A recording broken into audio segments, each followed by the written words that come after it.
大家好，我是小高姐。今天我们来做酸菜炒米饭。先来看看怎么样处理米饭，其实就比平时多一个步骤。米冲洗干净之后呢，用电饭锅蒸熟。如果电饭锅有软硬选项的话呢，选择蒸硬米饭。蒸熟之后呢，趁热用筷子搅散，把当天吃的米饭盛出来，然后开盖，让米饭里的蒸汽散出来。放凉之后盖起来，放到冰箱隔夜冷藏。第二天用手轻轻一捏，米饭就散开了。因为多余的水汽散出去之后呢，它就不会粘在一起。我用的还是比较粘的圆米，这样一粒一粒散开的米饭，你用来做蛋炒饭、酱油炒饭都可以。今天我们来用酸菜炒米饭。买不到合适酸菜的话呢，就自己腌一点。泡菜是乳酸菌发酵，乳酸菌发酵是在所有发酵里面最简单的一种发酵，掌握3个要点就一定会成功。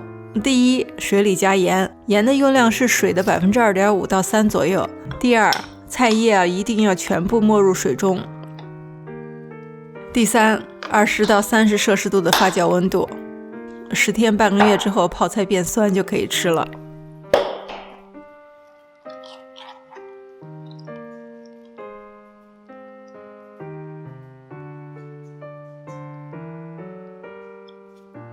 泡菜切丝，其他配菜，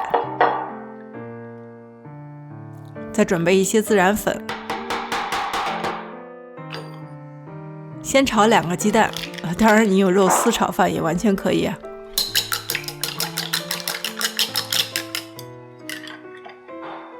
热锅下鸡蛋，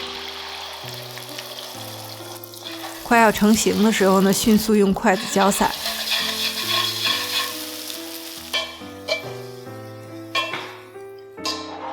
还是炒鸡蛋的锅，倒油，放入蒜末、一点豆瓣酱和孜然粉，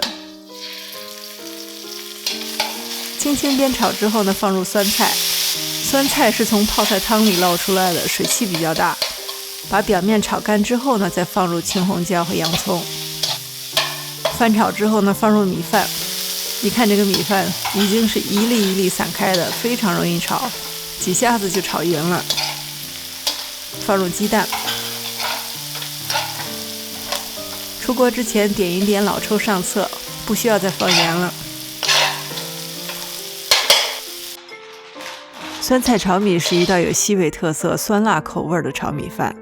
你吃到嘴里最先感受到的是辣味，然后你嚼着嚼着咬到一口酸菜，泡菜的酸味一下子爆发出来，酸和辣的味道完美结合，加上颗粒感十足的米饭，吃起来是越嚼越香。